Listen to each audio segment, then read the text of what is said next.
Nabanggit nga po kanina na nabanggit din si VP Sara doon sa possible ongoing sa ICC.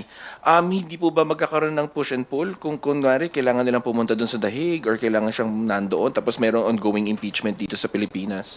Well, kagaya po ng nabanggit ko, kung sakasakaling ganun po, I think kung ganun na mangyayari, magkakaroon po talaga ng pagka-delay or magkakaroon tayo ng medyo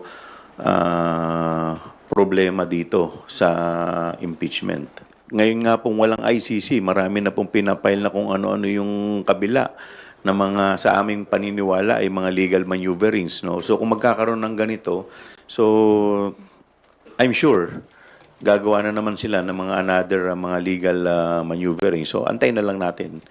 So bukas siguro baka maging topic din namin kung ano yung mga possible na mangyayari because of these rumors kung sakasakali.